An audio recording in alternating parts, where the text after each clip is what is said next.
Oke, selamat pagi semuanya. Ya, semuanya jangan dimatikan videonya karena harus tetap standby record-nya. Seperti itu. Nah, sekarang kita masuk ke dalam review ya atau pengulangan dari bab 2 ya supaya kalian paham. Tapi sebelumnya Sir mau tanya dulu nih sama kelas 9. Ada yang mau ditanyakan nggak sebelum kita masuk ke review materi kita? Udah cari kan gerejanya kan, udah tahu, tugas sudah dikumpulin ya? Ada tugas nggak sih kemarin? Enggak ya? Ada kayaknya, tapi nggak tahu. Udah, kumpulin ya tugasnya. Yang belum ngerjakan tugas, tugasnya diselesaikan supaya gampang ya untuk mendapatkan nilainya. Semuanya ada di classroom, udah ada nilainya juga, udah ada feedback nilai. Ya, jadi perhatikan kalau yang di classroomnya dibuka, itu kalau nggak salah tugasnya sampai 4 apa 3, lupa. Ya, nanti kalian lihat kalau nilainya cuma ada 2, berarti ada satu tugas yang kalian nggak kerjakan. Seperti itu. Nanti Sir kasih di grup, coba Sir lihat dulu ya. Supaya tahu nih kelas 9 itu. Kelas 9 tugasnya ada. Bentar, kita lihat dulu ya.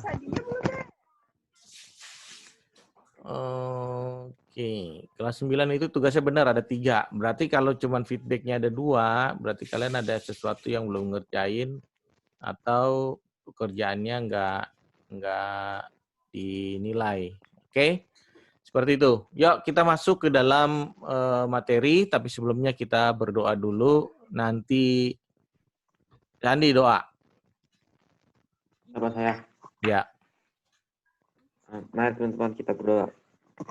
Tuhan, terima kasih Tuhan untuk pagi hari ini kita semua bisa bertemu walaupun lewat Zoom. Tuhan, berkati Tuhan pelajaran hari ini agama, biar kita semua bisa mendapat pengetahuan Tuhan, dan juga berkati gurunya yang mengajar Tuhan. Oh, amin. amin.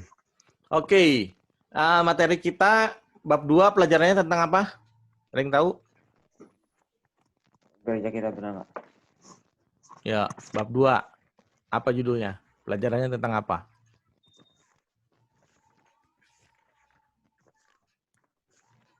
Ayo, mana bukunya dilihat? Bukunya dilihat Kamu bikin apa? Prakarya apa?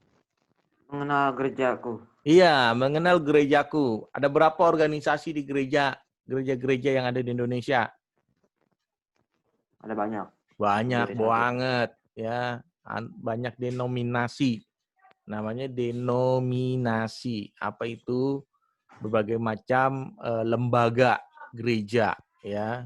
Walaupun yang diakui di Indonesia itu ada 3 ya, dari Katolik, terus PGI, Persatuan Gereja Indonesia, PGPI. Wah, itu udah banyak banget lembaga-lembaga yang mengaturnya. Ya, ada beberapa. Nah, tapi kita nggak bahas itunya, tetapi yang kita bahas adalah mengenal gerejaku ya, yang seperti Sir bilang ya di awal-awal, gereja sebagai umat Allah yang baru, gereja juga gambaran sebenarnya diri kita sendiri. Jadi di dalam pelajaran bab 2 ini sebenarnya intinya itu kita bagaimana tahu apa yang menjadi iman percaya kita. Ya, ini kan semuanya kecuali Dewi ya. Dewi masih ke wihara atau udah pergi ke gereja, Wihara kan masih kan? Enggak juga ke wihara juga enggak. Ke gereja apa ke wihara apa ke masjid? Nah, Dewi kemana? Nah, enggak kedengaran suaranya. Nah, Nathanael ke gereja, ke wihara, ke masjid, ke pura atau ke kelenteng? Yuk. Nathanael kemana? Nathanael. Nggak kedengeran juga suaranya ya. Kok nggak pada keluarin suara tuh? Iya ya, nggak pada keluar suara ini. Cuman Sandi doang saya dengar suaranya. Nah iya bener, nggak ada suaranya si Nathanael. Oke, kita lanjut aja ya. Jadi kita di pelajaran yang kedua mengenal gerejaku itu, ayat pokoknya jangan sampai kalian lupa. Ya, ayat pokoknya itu ada di dalam Yohanes 17, ayat 18 sampai yang ke-21. Ya, itu ayat pokoknya ada kan di atas ya. Terus kisah Ada. para rasul. Itu bukan kisah ya, tapi kisah para rasul, harus lengkap itu. Kisah para rasul 15 ayat, ya kisah rasul 15, terus 1 Korintus 1 ayat 10 sampai 13. Nah itu ayat-ayatnya. Nah ini Eca baru masuk. Oke, kita tunggu dulu Eca masuk.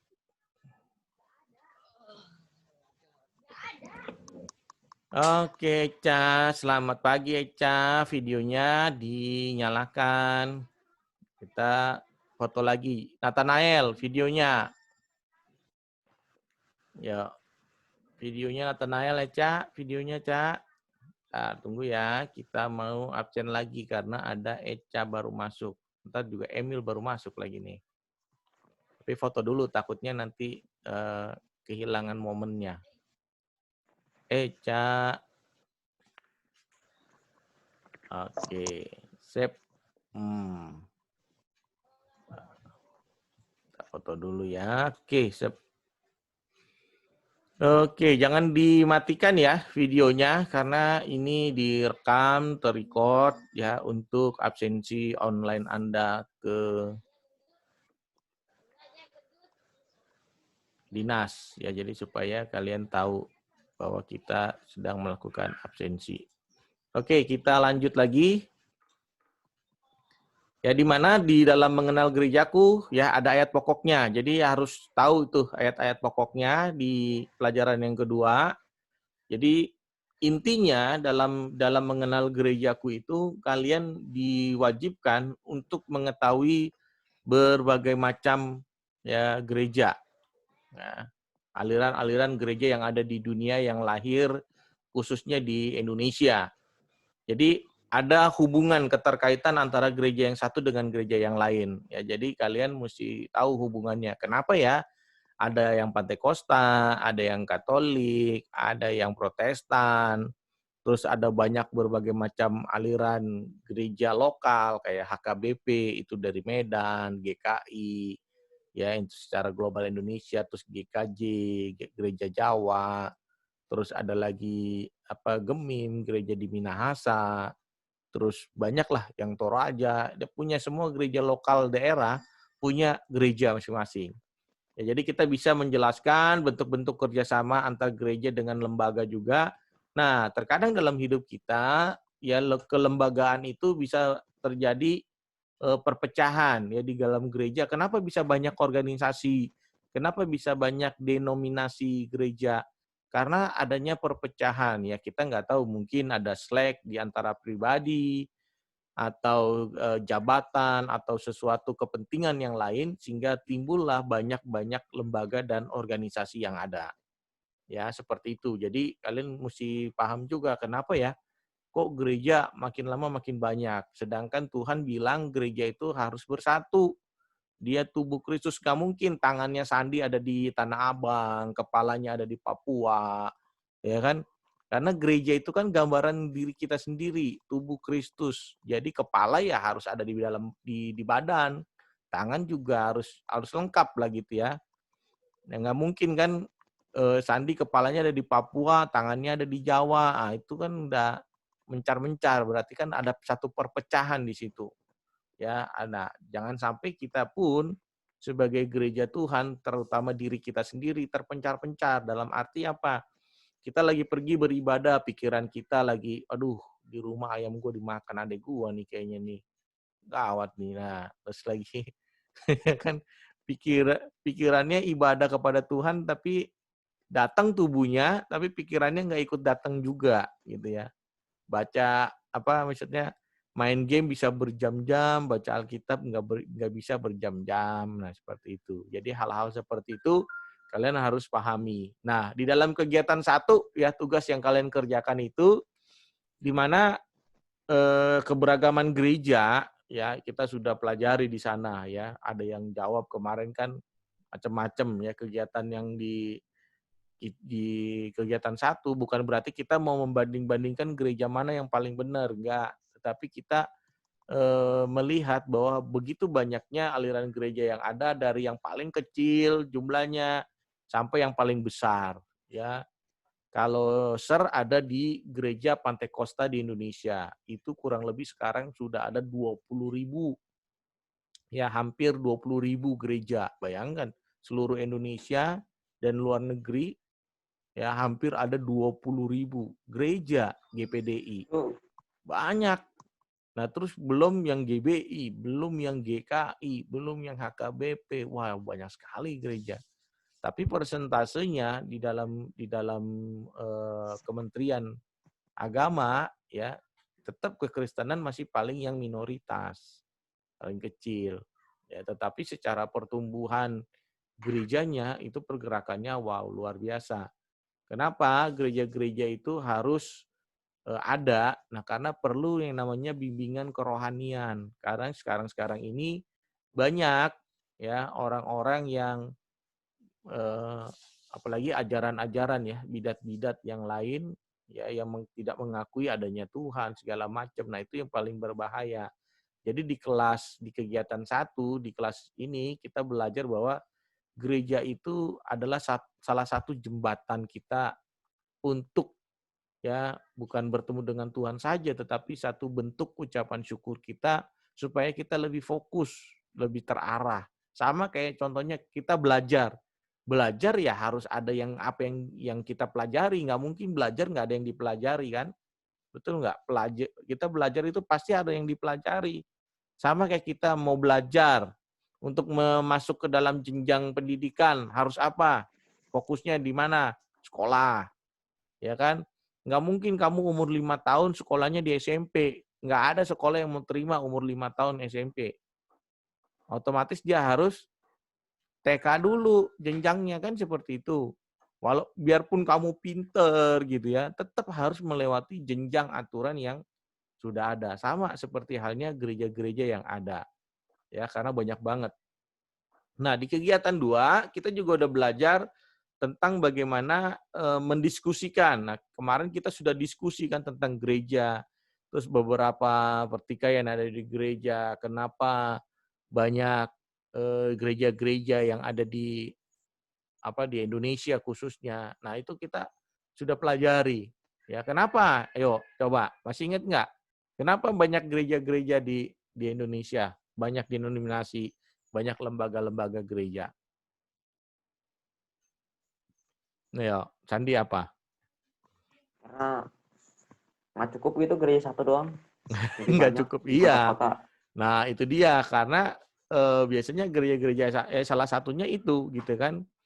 Karena sudah tidak ada lagi ya orang yang kejauhan jaraknya. Nah, mulailah ada gereja yang ya gereja lokal, gereja rumah seperti itu. Jadi gereja yang terpecah-pecah itu ya perpecahan yang pertama itu kalau di dalam Yohanes 17 ayat 21 ya dikatakan supaya mereka menjadi satu sama seperti engkau ya Bapa di dalam aku dan aku di dalam engkau agar mereka juga di dalam kita supaya dunia percaya bahwa engkaulah yang telah mengutus aku. Nah, itu doa daripada Yesus untuk supaya gereja bersatu. Tapi nyatanya gereja makin lama makin sepertinya itu makin banyak. Jadi perpecahannya itu semakin banyak. Ya, jadi kita mengawali ini bahwa awal sekali Tuhan menginginkan gereja itu bersatu. Karena kesatuan itu sangat sangat sulit, ya sangat sulit untuk di apa ya istilahnya disatukan karena punya kepentingan gitu. Karena anak punya kehendak, masing-masing punya punya pemikiran. Ya, seperti kalau kalian baca itu ya gereja di awal-awal ya bagaimana murid-murid ya suruh pergi ke bangsa-bangsa Tuhan mengutus sesuai amanat agung di Matius 28 ya pergilah jadikanlah semua bangsa muridku. Nah, disitulah ya banyak di dalam kehidupan kita sebagai orang percaya ya mulai mengalami satu perkembangan khususnya di Indonesia dampaknya. Ya jadi pada waktu itu sekitar tahun 50 Masehi ya diadakan satu persidangan di Yerusalem itu yang dikenal dengan nama konsili. Nah, konsili Yerusalem atau konferensi apostolik ya di persidangan itu telah mencapai kesepakatan ya peraturan di dalam untuk gereja-gereja ya khususnya untuk orang-orang Kristen peraturan minimal orang Kristen itu mereka harus menjauhkan diri dari makanan yang dipersembahkan kepada berhala ya kekristenan mulai diatur. Dulu masih ada orang-orang yang mau makan sesuatu bawa sesajen, nyembah pohon, segala macam. Nah, hal-hal kebiasaan budaya mengenal Tuhan dari ajaran nenek moyang, ya karena mereka tidak tahu. Pokoknya mereka lihat batu besar, wih kok ada ya batu yang paling besar gitu. Akhirnya disembah.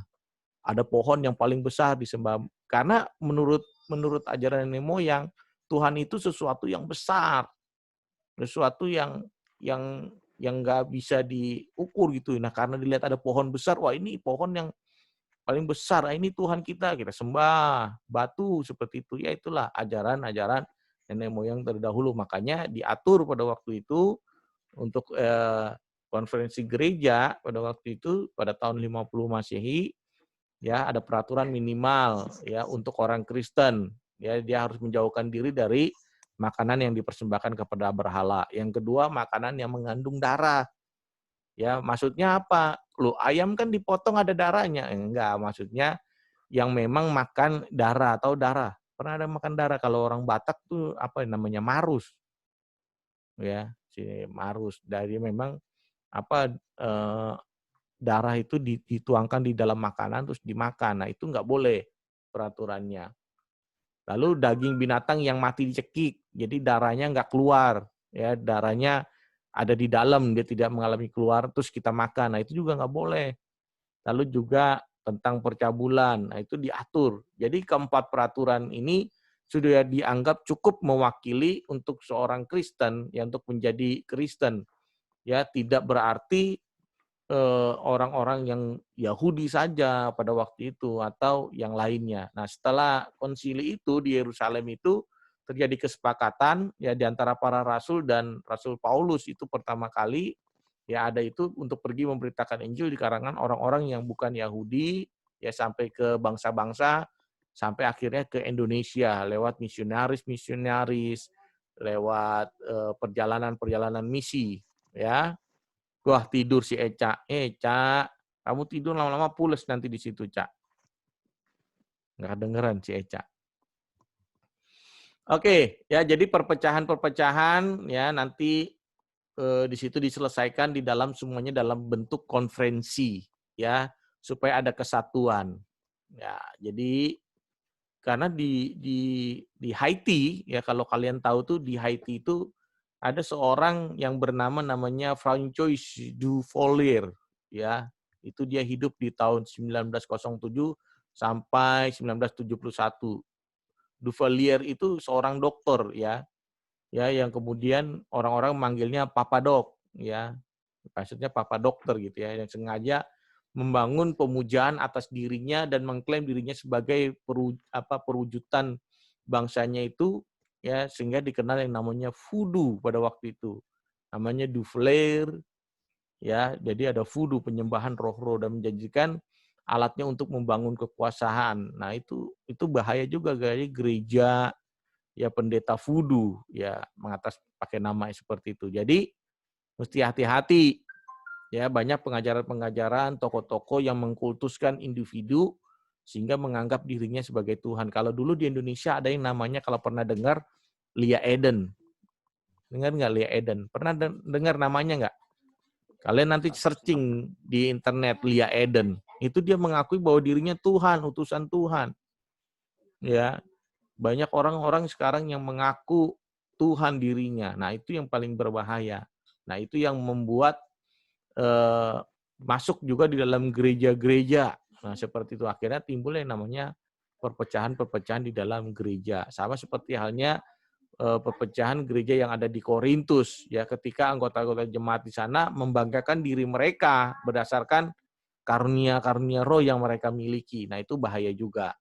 Ya, bahwa oh gereja saya yang paling benar, gereja kamu nggak benar. Tidak seperti itu. Ya, jadi perpecahan di kegiatan 2 itu kita sudah pelajari. Nah, di kegiatan 3 itu, ya, kalau kita lihat itu tentang melakukan pengamatan gereja dalam kehidupan sehari-hari. Ya, mengapa perpecahan dalam jemaat itu ada, praktek-praktek asusila, soal perkawinan sejumlah anggota jemaat yang bukan Kristen. Nah, itu juga belajar kita di sana.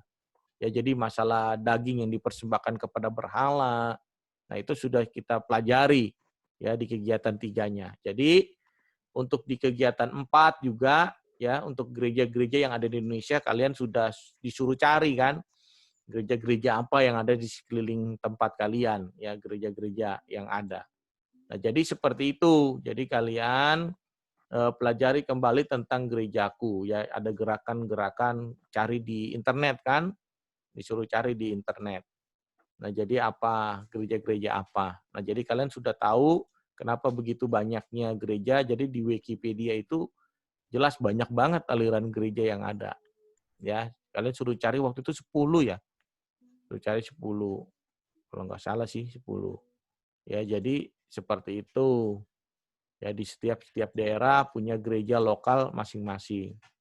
Jadi bagaimana gereja bisa mengusahakan kesejahteraan kotanya, yaitu ada gereja-gereja lokal tadi. Ya, salah satu bentuk supaya orang Papua nggak harus pergi ke Papua, setiap mau ke gereja pergi ke Papua, enggak.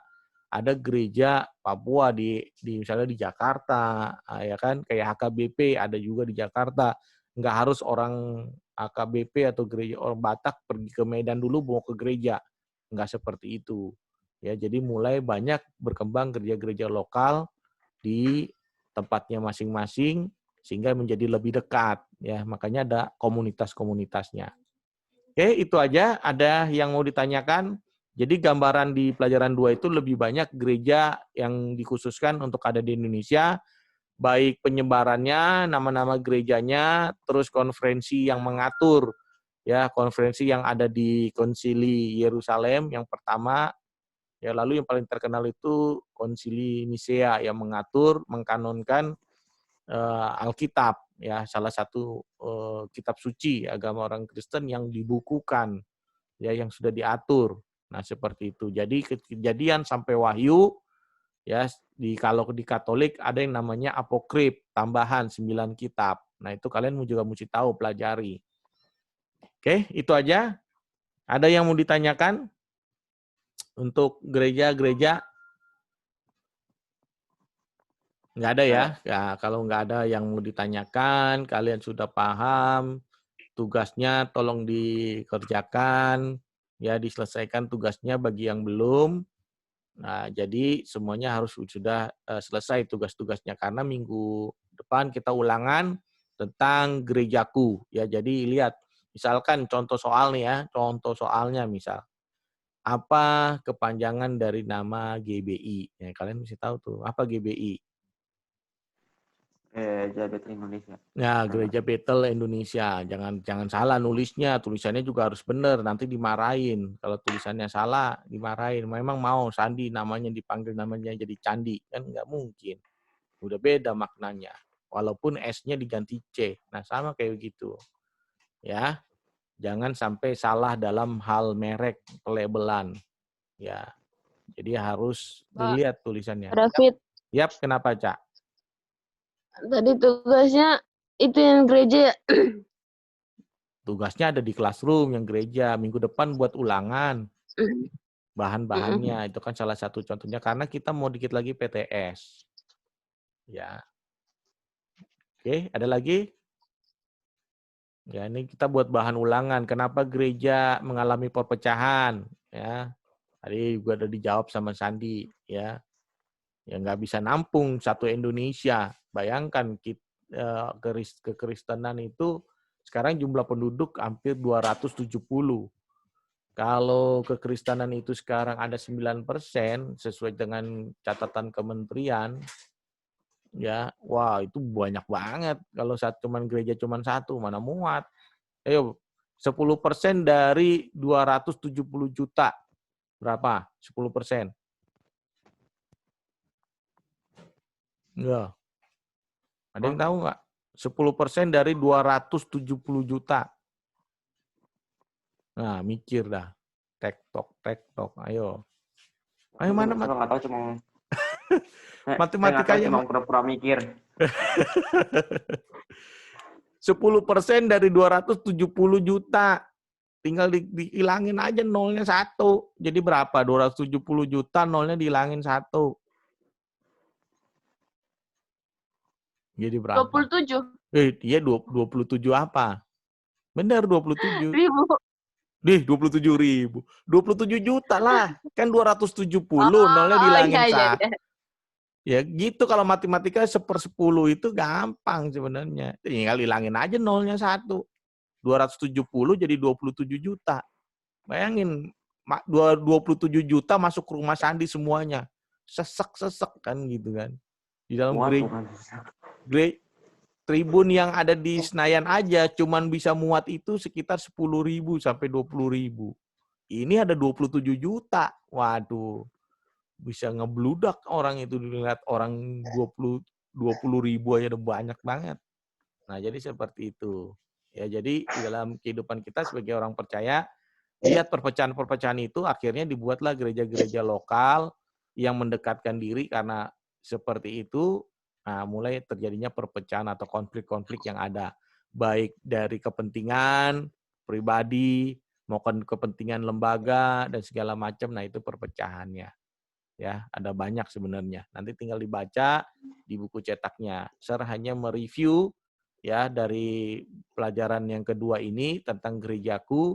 Kenapa gereja-gereja itu tidak lagi sesuai dengan Yohanes 17 ayat 21. Gereja itu harus bersatu, tetapi makin ke sini makin lebih banyak. Nah, itu ada yang salah. Berarti di situ ya karena masih orang suka dengan kepentingan dan pemikirannya sendiri. Itu aja, kalau nggak ada yang ditanya, sekali lagi Sir ingatkan, tugasnya dikerjakan di classroom, semua aktivitas ada di classroom. Zoom ini hanya untuk menjelaskan materi yang diajarkan. Oke, itu saja, sampai ketemu lagi ya minggu depan, siapkan untuk ulangannya. Oke, bye-bye. Kita doa dulu ya. Nanti Eca berdoa, Cak. Nah, Eca berdoa. Eca berdoa. Teman-teman, mari kita berdoa. Tuhan Yesus, terima kasih Engkau telah mengumpulkan kami kembali di Zoom ini. Engkau telah mengumpulkan kami kembali di Zoom ini. Tuhan, tolong lain kali Emil datang ke Zoom ini, Tuhan mengabsenkan dirinya. Tuhan, kami juga mau mengerjakan tugas dari Pak David. Kami minta tolong bantuannya Bapak, supaya masuk kotak kami dan kami bisa ulangan dengan lancar Tuhan. Terima kasih banyak Tuhan. Besok kami akan berkumpul lagi di sini. Halia, amin. Amin. Amin. Oke, jangan lupa setiap doa diakhiri dalam nama Yesus karena alamatnya mesti jelas. Ya. Jadi di akhir dia dalam nama Yesus dan ada amin. Kalau nggak ada aminnya nggak selesai doa kita. Ya. Deh. Oke, itu aja. Sampai jumpa. Ketemu lagi minggu depan. Bye.